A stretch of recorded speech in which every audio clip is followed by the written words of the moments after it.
Okay, so I saw this tweet over the weekend, and I can tell you that I have seen this with my own eyes firsthand. It's from Diana Murphy. Diana Murphy is she's the former official photographer to Prime Minister Jean Chrétien. She's not a liberal, but she worked for a liberal. So good for her, working under, under the liberal government, but being a nonconformist. Nice lady. So anyways, she says last weekend, three women's rugby players had to be removed from a game and treated for injuries from hits sustained by a trans woman. So this happened in Ontario, but I've laid witness to this, although nobody was hurt, thankfully.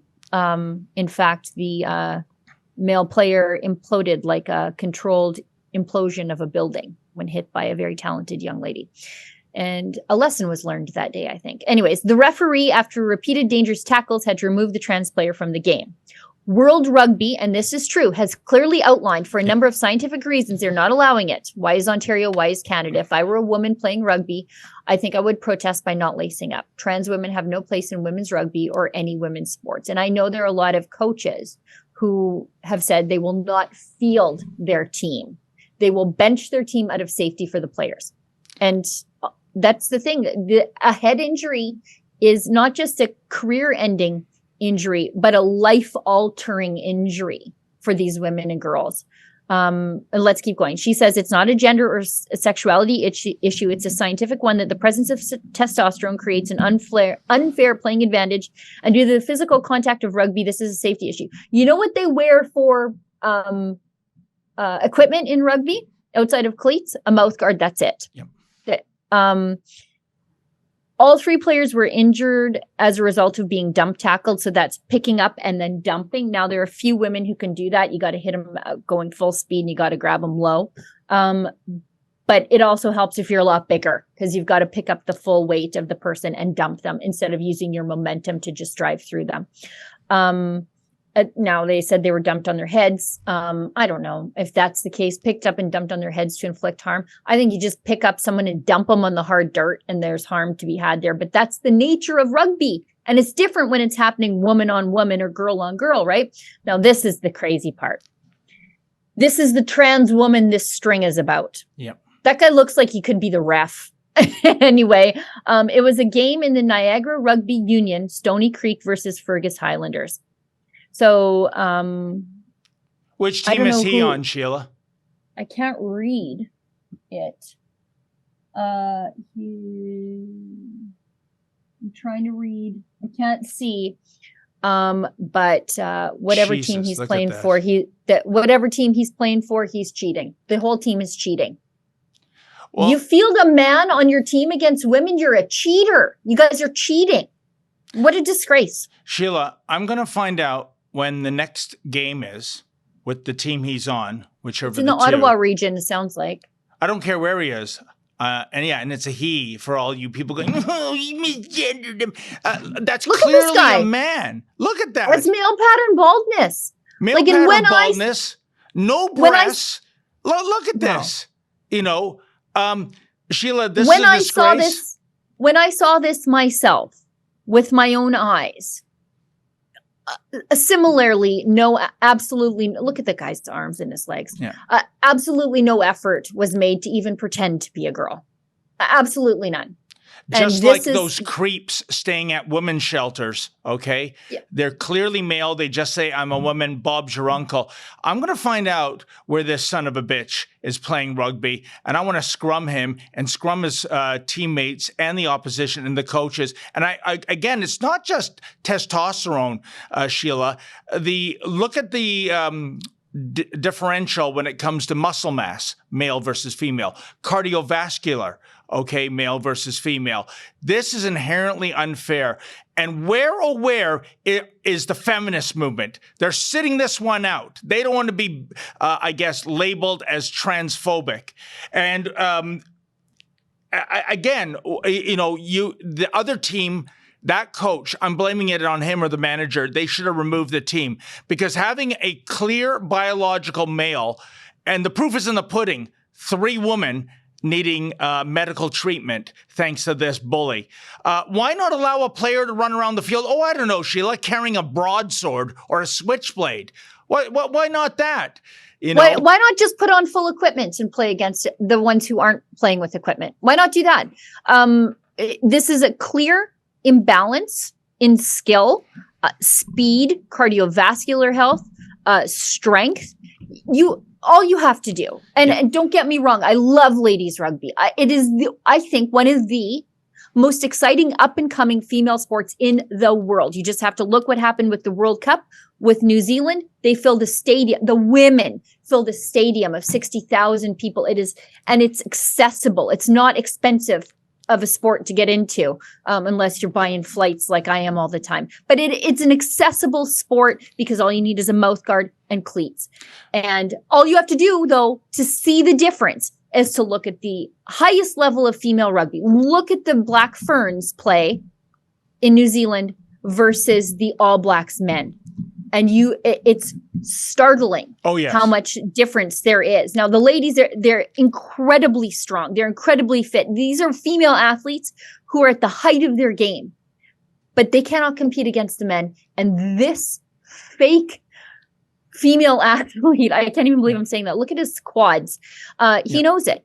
He knows it. That's why he's doing it. But Sheila, you said right off the hop that the World Rugby Union, and they should be applauded for this, it is one of the few sports organizations that has said, we're not buying into this transanity nonsense. There are men and there are female. You want to know which division you fit in? Check out your genitalia. Case closed. We don't care who or what you're identifying as.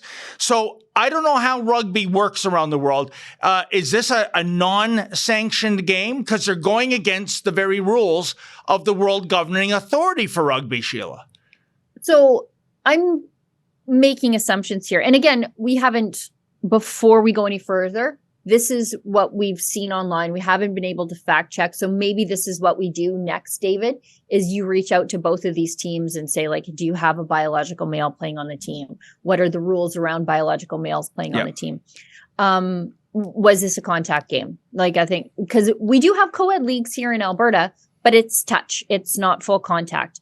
But it looks like this is probably just a men's or ladies league. So not like a rep level team, but maybe it is a rep level team. And if it is a rep level team, then a woman's spot, a highly skilled female athlete's spot has been taken.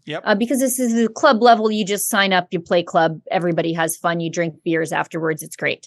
But if this is rep level, somebody's opportunity has been stolen here. So I'm curious. But you do get these sort of woke teams that will push the rules, knowing that everybody is too scared to be accused of being transphobic to push back. Sheila, there's one of three things and only three things going on here. One is he's a prankster, and he's a terrible prankster because there's nothing funny about real females getting hurt. Secondly, he's a cheater. In other words, he's a loser. He couldn't make the men's rugby team, so he wants to play rugby. I'll just say I'm a chick. Or three, and I think this is the most likely one, he is mentally ill, just like presumably Busty Lemieux is. He needs treatment. Once upon a time, we had asylums. We had rubber rooms for these people. But in our woke society today, this is equity and inclusion and diversity. If you believe that having a biological male beating up biological females is inclusion, diversity, and equity, you need your head examined. What this is misogyny, nothing else. This is a war on women, be it in women's sports, women's prisons, women's shelters, where guys gaming the system or guys that are batshite crazy are being allowed to re-victimize women over and over again because all you gatekeepers, all you leftists, all you wokeists, you're too afraid of being called transphobic, whatever the hell that is. I'm sick of this garbage, Sheila, and we should make it a mission, even if it means getting the billboard truck out of storage, to send that message out that this cannot be tolerated.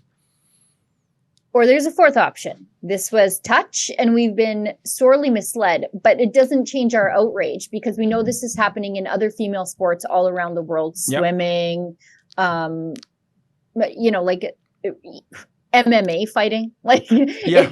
I mean, it's happening in other sports all around the world, which is why we are sort of unsurprised to see this. It doesn't change the outrage at the fact that there are male interlopers stealing opportunities from women and taking out their angst about being rejected by women on the sports field, which I think has a lot to do with some of this stuff, is women don't like you.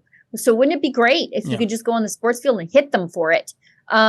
There's, I think, a little bit of that incel-ness. Oh, yeah. Pure misogyny. As a matter of fact, Sheila, where do you think Prime Minister Blackface would weigh in on this? I'm sure he would applaud this. This is more tolerance and diversity and all that crap.